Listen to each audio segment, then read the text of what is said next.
Halo Sobat Kantor Jeneponto, dalam rangka mendukung tertib administrasi pertanahan, berikut kami sampaikan tata cara pengisian formulir kedua dalam proses pendaftaran tanah pertama kali, yaitu formulir permohonan SKH. Pastikan Anda telah menyiapkan dokumen-dokumen pendukung sebelum mulai mengisi, seperti identitas diri dan alas hak yang dimiliki. Mari kita mulai. Tata cara pengisian formulir permohonan SKH. Pada halaman pertama, di bagian yang bertanda tangan di bawah ini, jika tanpa kuasa, isi dengan nama pemohon, lalu coret atau kosongkan frasa berdasarkan surat kuasa. Pada bagian dalam hal ini bertindak untuk dan atas nama, isi diri sendiri. Jika dengan kuasa, di bagian yang bertanda tangan di bawah ini adalah nama penerima kuasa. Lengkapi tempat tinggal penerima kuasa dan lengkapi nomor dan tanggal sesuai yang tertulis di surat kuasa. Pada bagian dalam hal ini bertindak untuk dan atas nama, isi nama pemberi kuasa, yaitu pemilik tanah. Selanjutnya pada bagian A, mengenai pemohon. Lengkapi untuk pemohon perorangan dan coret jika bukan untuk pemohon badan hukum. Isi data diri lengkap pemohon atau pemberi kuasa. Jika menggunakan kuasa, data yang dimasukkan adalah data pemberi kuasa. Kemudian bagian B, mengenai tanah yang dimohon. Lengkapi letak tanah, isi desa atau kelurahan, kecamatan, Kabupaten Jeneponto, Provinsi Sulawesi Selatan. Lalu, tuliskan luas sesuai yang tertera di alas hak yang dimiliki. Untuk batas-batas tanah, agar dituliskan nama pemilik tanah yang berbatasan langsung di setiap sisi.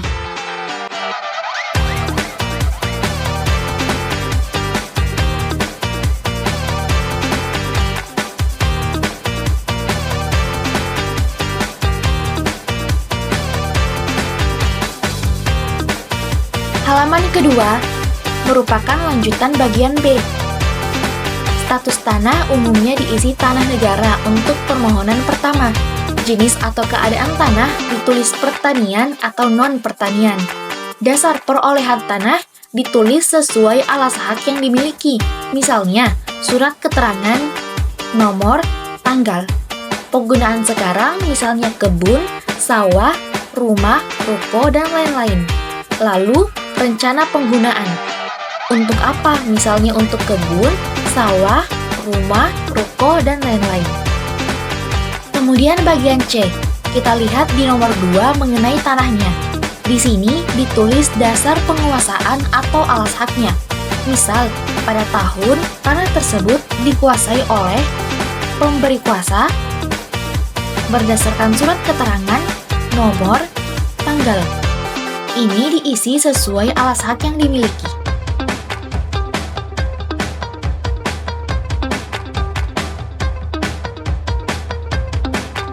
Di halaman ketiga, tulis tanggal, bulan, dan tahun, lalu ditandatangani oleh pemohon jika tanpa kuasa atau penerima kuasa jika dengan kuasa.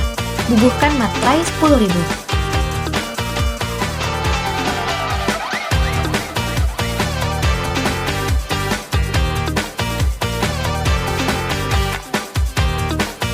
Halaman keempat dan kelima. Surat pernyataan penguasaan fisik bidang tanah. Surat ini wajib diisi dan ditandatangani oleh pemilik tanah. Isi data diri lengkap dan detail tanah. Kemudian, perhatikan poin-poin pernyataan ini. Isi dengan teliti. Dan pada poin keempat, tulislah riwayat tanah secara runut. Riwayat tanah dimulai dengan pada tahun 1960, tanah tersebut dikuasai oleh negara. Selanjutnya, siapakah yang menguasai dan menggarap tanah tersebut dengan bunyi kalimat pada tahun tanah tersebut dikuasai dan digarap oleh berdasarkan penguasaan secara fisik. Selanjutnya, siapa yang menguasai setelahnya juga dengan bunyi kalimat pada tahun tanah tersebut dikuasai oleh berdasarkan pemberian secara lisan atau hibah atau dan lain-lain.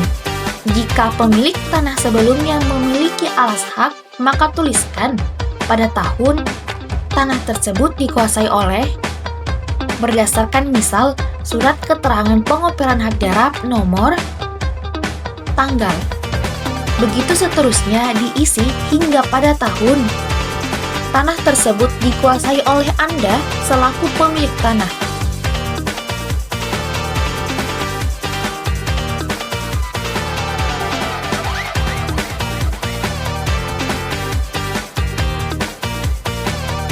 Di bagian bawah, surat ini harus disaksikan oleh kepala lingkungan atau kepala dusun dan aparat desa atau aparat kelurahan.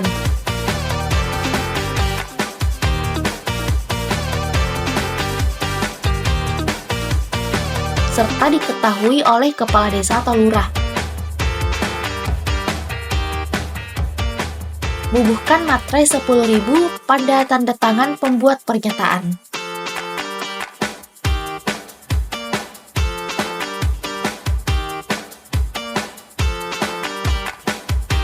Halaman 6. Surat pernyataan tanah-tanah yang dipunyai pemohon. Diisi oleh pemilik tanah, yaitu pemberi kuasa.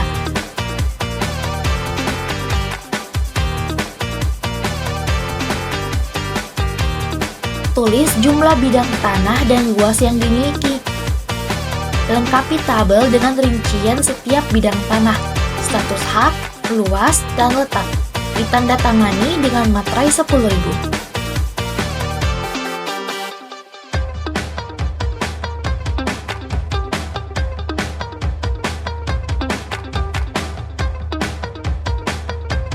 Halaman ke-7. Surat pernyataan keaslian dokumen. Ini diisi oleh pemilik tanah. Pernyataan bahwa semua dokumen yang dilampirkan adalah asli dan benar. Tuliskan letak tanah dan batas-batas yang berbatasan langsung di setiap sisi. Ditandatangani dengan materai 10.000.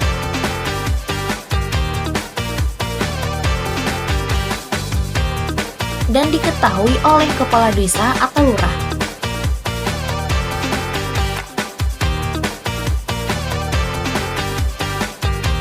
Halaman ke-8, surat keterangan kepemilikan tanah dari desa atau kelurahan.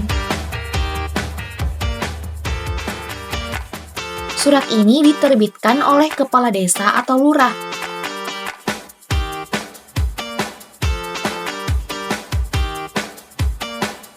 Lengkapi bagian adalah benar menguasai sebidang tanah, tuliskan luas, terletak di dusun atau lingkungan, desa atau kelurahan, dan kecamatan. Tuliskan juga pemilik tanah yang berbatasan langsung di setiap sisi. Selanjutnya, pada angka Romawi 3, ini berisi keterangan bahwa pemohon menguasai tanah beserta riwayat penguasaan.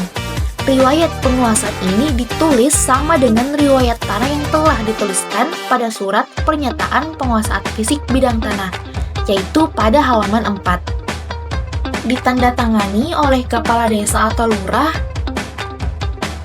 dan disaksikan oleh 2 saksi, yaitu kepala lingkungan atau dusun dan aparat desa atau aparat kelurahan.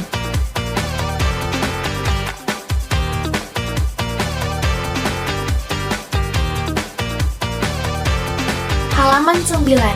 Surat keterangan tidak sengketa dari desa atau kelurahan. Ini dikeluarkan oleh kepala desa atau lurah yang menyatakan tanah tersebut tidak dalam sengketa dan tidak dalam jaminan utang.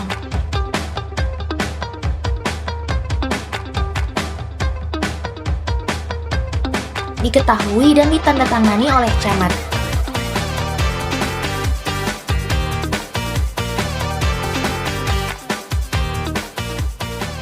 Halaman 10. Surat keterangan tidak ditemukan di buku F. Ini dikeluarkan oleh kepala desa atau lurah yang menyatakan tanah tersebut tidak terdaftar dalam buku F atau tanah negara. Diketahui dan ditandatangani oleh camat.